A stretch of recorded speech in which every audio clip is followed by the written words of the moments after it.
Hi, this is Ray Barry, and welcome to the Audio Wave Cafe podcast.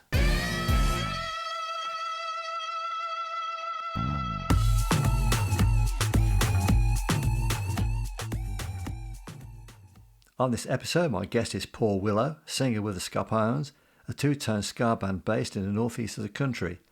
First, I talk about is TikTok changing the music industry, and I'll be shining a spotlight on when the British invaded America.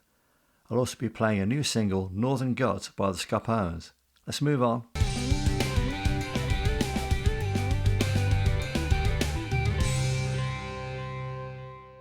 As an artist or band, maybe you promote your music on Spotify, YouTube and Facebook. So do you really need the added hassle of increasing your social media presence by signing up to yet another platform? I'm talking about TikTok. I thought it was strictly a video-based platform for young teens. All those kids are still there, but so are record companies and artists like Ed Sheeran, John Mayer and Nile Rodgers. Could it be those savvy guys are onto something? About 25% of TikTok users are aged between 18 and 24. 20% are aged between 30 and 40. And the over 50s, well, they are at 10%, and that includes Sir Rod Stewart, God bless him. What the hell is TikTok? Well, it's a video-based social media app that allows users to create and share video clips. The few I've seen range from 3 seconds to 2.5 minutes. You can also write a short paragraph describing what your video is about. And if your viewers like what you have posted, they can click on a button to follow you and also send it to friends, share on WhatsApp, Facebook, Twitter and other platforms, and see how they are interacting with their audience and succeeding. Once you have signed up, experiment with a few short videos of you performing a song, or even a clip of you falling out of the group van. Well, I think it's funny and I would share it with my Facebook friends. It seems like almost anything goes on TikTok. Because of its fancy pants algorithm, TikTok gives every video submitted a chance by making your video available to a small group of viewers. And if those viewers like or share your video, it'll be made available to an even larger audience. And these small steps can snowball, setting up a staggering number of views. And so the momentum builds, and before you know it, you're a TikTok sensation with record companies begging you to sign with them. So it can't hurt to do some research. There are many websites that post helpful articles on how to use TikTok for artists and bands. Then you can make an informed choice if it's something you want to get involved with. Because this TikTok fad will continue to grow over the next few years, and a lot of musicians have already jumped onto that bandwagon. Check it out, what's to lose?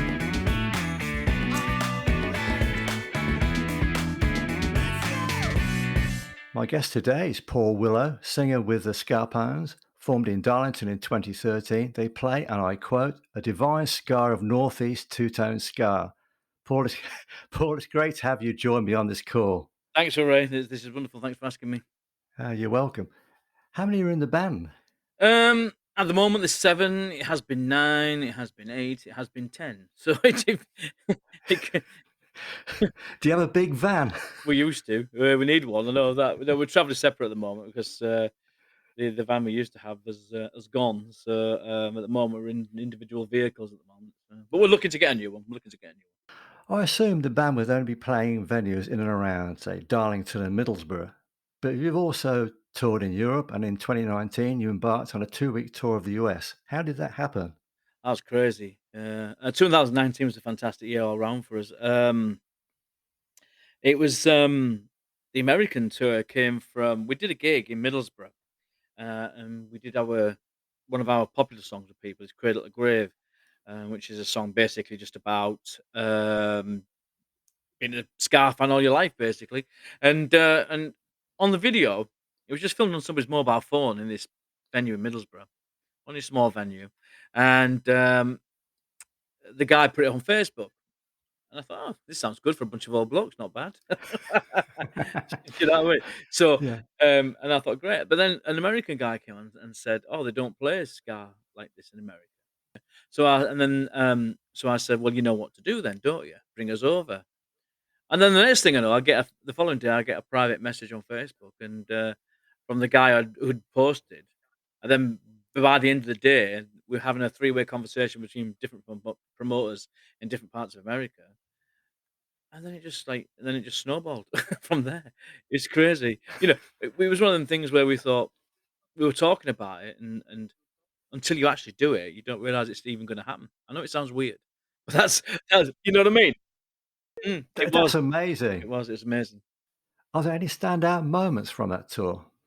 Oh, so many. Um, I think two of the main things I think were the when we played the Whiskey A Go Go in Hollywood, West Hollywood, Oh, I've which is been a there. yeah, it's a world Yeah, famous venue. You know what you know who's played there, yeah. and we played there and headlined there. So we drove up and we even hired three special American other big cars, what they call them, Dodge Challenger cars, V8 engines. Oh, So we muscle drove car. also go. So we drove up in these cars and they're just living the dream. And then and we were and then we pulled up and they've got this big advertising hoard above the door which shows you what bands are playing. And we were there headlining. I was like crazy, absolutely crazy. And they looked after us and just to and then they took us to somewhere to eat up the road which was Lemmy's Bar, the Rainbow Grill. But that one, and then I think the last gig of the tour, which was in Brooklyn, was packed out, and it was I feel like the world was in there. There was so many different, races and it was just fantastic. There was, everybody was there, and everyone had such a good time. And we finished on a high. We really did. I believe you also released a documentary of it.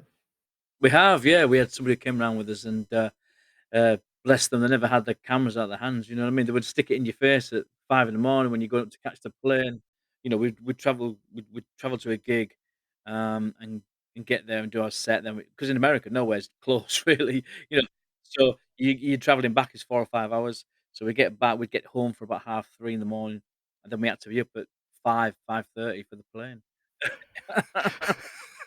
Adrenaline, adrenaline. That's what we lived on for 2 weeks. Yeah. It must have been a feel-good moment when in 2018, your song Skapones A Go-Go knocked the Specials off the #1 spot in the reggae charts. But yeah, you know what I mean? It was, the way music is nowadays, you're not number 1 for long, to a you can be gone from number 1 within hours, but we were there for a good about a day and a half, 2 days, which was great, and that was it was, what was their song? "Vote for Me" was out then, that's what it was. Vote from the Encore album. So it's a little bit, yeah, very surreal and very strange and, yeah, weird. Weird indeed. Is Cosa Nostra Records your own label? It is, yeah, I mean, we totally believe in doing things our own way, right or wrong. Good or bad, whatever we do is whatever we choose to do. Um, the idea behind the label was to help other Northeast bands just to get music out there, really. It's because we've been that busy, we've not had a chance to sit down and do it, but maybe next year, as we move into our 10th anniversary, we're going to look at maybe doing, like a celebration of Northeast music, whether, don't know what sort of genres, it could be any genre, all genres, ska, punk, I don't know. Um, so it just gives an outlet to local bands. Well, that's really interesting. Being so helpful to local bands. Well, I mean, the way music is, the way music is nowadays, it's so splintered and, unless you and it's sort of dominated by the 3, like, the big companies, Universal, Sony, and BMG and people like that, and, I mean, there's a lot of great bands, and not necessarily ska bands of all different genres out there that are just getting missed and left behind, and would probably be appealing to a national public. Do you know what I mean? But they're just not getting seen and not getting heard, and I think it's such a crime, really. I mean, I listened to the top 40 the other day, and every song sounded the same. Seriously. It's not an all that what was not an all man thing. That was the truth. Do you know what I mean? I believe it, yeah. Yeah. Just like everywhere else in the country, COVID has had a big impact on live bands, where to gig. Places shutting and never Yeah. reopening again, I guess, Yeah. as well. Yeah.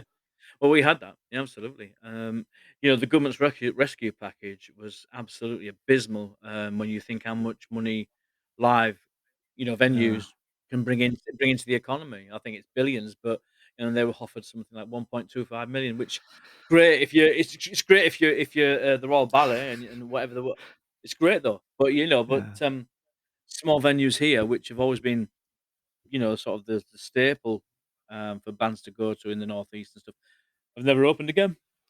And it's such a shame. We played, a gig up there at this thing called the Brewery Tap, where they have this big outdoor area with a big outdoor stage, They had a stage indoors, a digital screen, and it was part of a brewery and everything. Oh, well, they sold it all off Oh, yeah. because they just and it's stuff like that you could never replace, you know? That's right.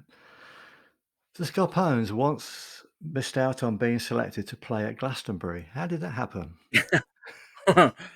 Yeah, we've tried so many times just to get into Glastonbury. It doesn't matter how or shape, way, or form. We've tried everything, and I think possibly we don't have enough punch by not having our own management and people, so you don't get picked up. And I'm suppose Glastonbury will get inundated, but so we thought, well, let's try something else. So we entered a competition to play at the Pilton stage, um, and thousands entered it, and then it was you whittle down and whittle down and whittle down, and then you go to the live finals, and we got to the last final, the All live right. final, which was actually held in Glastonbury. We met Michael Ah, Eavis, yeah. everything, Yeah, he was lovely. He was lovely, um, and we were up against a lot of Ed Sheeran types and things like that, which eventually won, unfortunately. What, a lot of Um, acoustic guitars? Loads of it, yeah. And there was like, we come out of the traps at 100 miles an hour, and Michael Eavis comes, he says, "Oh, you're very much like Madness and stuff, aren't you?" I said, "Do you like Madness?" He says, "Yeah." I says, "Well, put us on then." So he just laughed at me, and obviously. Maybe one day. One day. Yeah. I love the band website. Thanks, There's a lot of thought gone into it, and I encourage all artists and bands to check it out. thanks. In your store, not only do you sell hoodies and t-shirts, but Mm. pump shoes complete with the band logo. I'm very Yeah, impressed. very impressed, yeah. Do you sell much stuff? We sold quite a lot, believe it or not, during COVID, which was a great thing because obviously, I spent a lot of time because another thing that happened during COVID is a lot of bands folded, just in because a lot of bands folded. We embraced the sort of lockdown thing by getting involved with virtual stuff, so recording at home and videoing it, and then and then we would take part in virtual festivals and things like that. But yeah, so we did little gimmicky things like. I would say to our producer, "Have you got that track there? Yeah, we'll take the vocals off. Let's do an instrumental. We'll sell it for a quid." Do you know? Like an extended version or something, you know? But we raised a lot of money. We raised a lot of Uh, money, and a lot but everything we oh, get good, good. goes back into the band, so it goes back into recording in the studios and for buying out because we pay for our own production of vinyl and CDs, we do all that. So Right. it's a money maker, but everything goes back, so it just goes round and round, goes back into the band. You're obviously a hard-working band. What motivates you? I think people because when people believe in you or turn up to your events and have a good time, buy merchandise, leave lovely kind messages or comments or anything like that. I think that's what it's all about. It's a good question that because it probably for me it's about getting out there and believing what we do and taking it to the wider audience really. Can you tell me anything about your new single, Northern Gods? Well, I mean, Northern Gods is it was somebody reviewed it recently and called it a call to arms, which it really is in a sense. It's political, it's anti-government, it's how cheesed off we are with the way the North has been dealt with by those in office in the South, um, and how we've been let down so many times. Obviously we had to cope up here with the red wall, as they call it, in the general election being demolished, and people you wouldn't expect voting for the Tories voting Tory, um, and they've been let down. Even now, they've realised, oh God, we've made a right mistake, and just talking to people, they're having a nightmare with them. But so it's about that, and it's about saying, because there's so much wonderful things in the north. And I mean, it's obviously the same around the country, but I can only talk about the northeast, and it's a beautiful country, a part of the country. It's got beautiful people, lots of hardworking people, and you can see people wanting to do well and just being held back all the time. And basically, your song's about one day the north will rise and be good again, I suppose. Very laudable. I like that. What more would the band like to achieve? I don't know. Never really thought about it, to be honest with you. We just bumble on. We have this hashtag thing called our own thing, which is what we do. We don't look what anybody else is doing. We just plough our own furrow, really. So, like Northern Gods, would you like that to be, say, a nationwide hit in the charts? Yeah, it'd be nice. It ain't gonna happen. But but it isn't gonna happen, but yeah, it would be nice, anything like that. For it to be picked up and listened to would be great, but like I said, the music industry is so splintered nowadays. It's a lot of retro, it's all about tribute festivals and looking back over, you know, and stuff like that. So, I mean, is original music really a thing anymore? Well, from what I've noticed, looking on the website with agencies, that around here in the Midlands, there's a heck of a lot of tribute bands, not just ska, but there's hard rock and ABBA type tributes.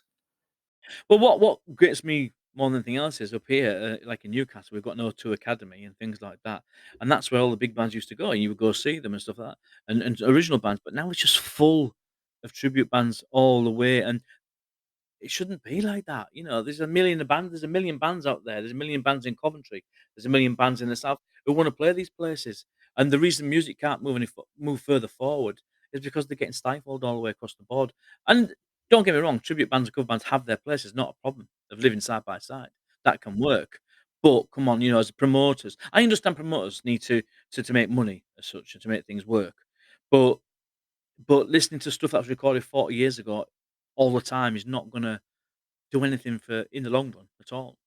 Yeah.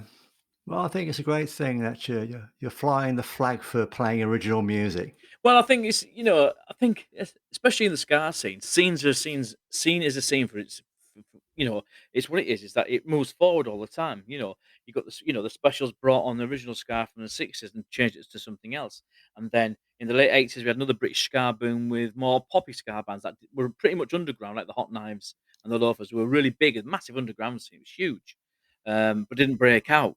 But then of course, then you've got different types of ska. You've got ska, punk ska, core skate ska. There's so much of the stuff, and that's the way it goes. And that's because kids have taken up listening to I've listened to the specials, and then whatever's going on around them as well. They've so say they're listening to Blink 182 or whatever it is, then they bring that in, but they bring that in, and that's where it all comes from. And that's how things move forward. If you don't keep moving forward, that scene will stop. I like Blink 182. Are there any important events happening with the band this year? Well, we're going on tour with the Beats, Dave Worthy and the Beats 40th anniversary tour. We start in middle of June and goes right through to the end of July. So we're playing some fantastic venues up and down the country. We're playing 2 nights at the Cavern in Liverpool, Manchester, Guildford. There's 6 of our there's other bands supporting them, but we've got the most dates. We're playing on 12 dates, and 5 or 6 of them are sold out, which is great. So But you're not coming round here then? no, unfortunately, Coventry's been taken by Mr. Byers from the Specials, Roddy Radiation supporting. God bless him. He's a lovely friend of mine. He's lovely. Ah, right. Paul, I wish the Skapones continued success. Many thanks for being my guest. Thank you very much. Thanks, Ray. Thanks for having me. Thanks a lot. You're welcome. Take care. And you.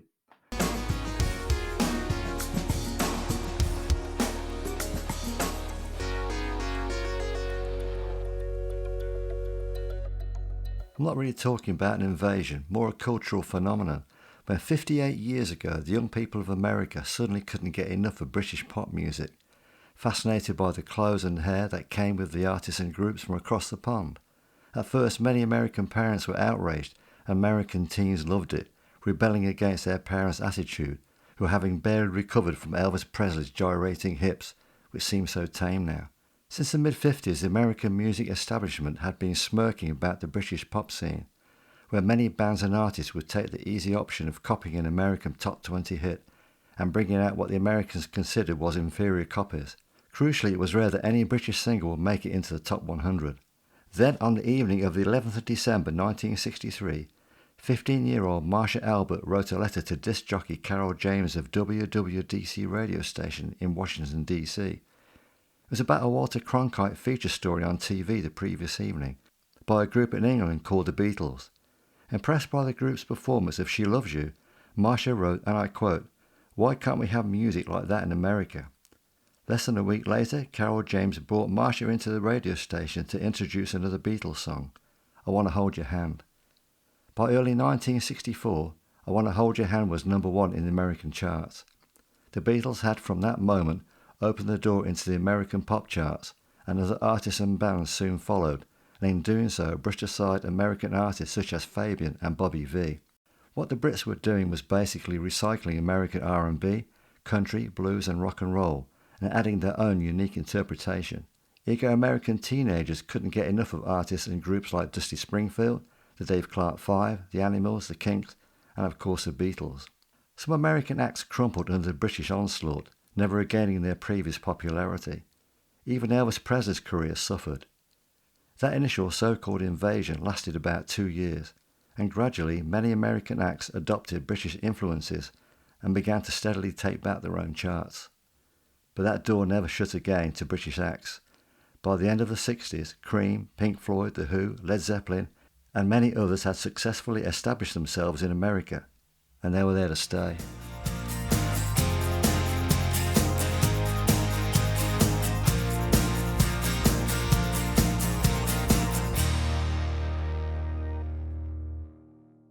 Now it's time for the new single by the Skapones, with Paul Willo lead vocal, Mark Wilson guitar, Dave McNiff keys, Michael Larkman drums, Bots Brown tenor and baritone sax, Ben Chinnery trumpet, and finally Kev Watson bass. Northern Gods.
Of a past you left behind. Can't you hear the cries at your southern lies? Can't you hear the call to war?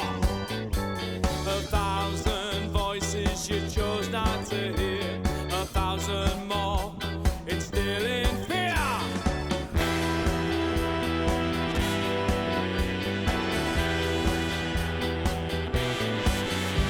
The monuments that stood no longer shine. The coalfields and the steel are no more. Abandoned and destroyed at your behest. A statue on a grassy knoll is all that's left. Below this land, down in the deep, the northern gods lie asleep. The bells will toll and the ground will shake when the northern gods start to wake.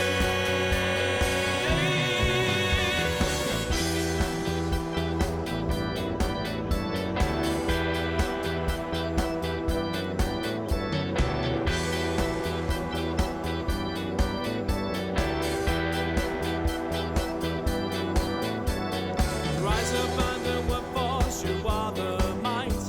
Stand with the union, join in the fight. Together we are one, the northern gods. Raise your banner, rising arms and raise your voice. Can't you hear the cries at their southern lies? Can't you hear the call to war? 1,000 voices they chose not to hear, 1,000 more, it's still in fear.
That was Northern Gods by the Skapones, and many thanks to my guest Paul Willo. On the next episode, my guest will be Bob Jackson, singer, songwriter, guitarist and keyboard player in bands as diverse as Indian Summer and Badfinger. I'll also be talking about mental health and musicians. Is it a problem? And I'll also be shining a spotlight on commentary band The Enemy. Is there something else? Nah, I'm done. Till next time.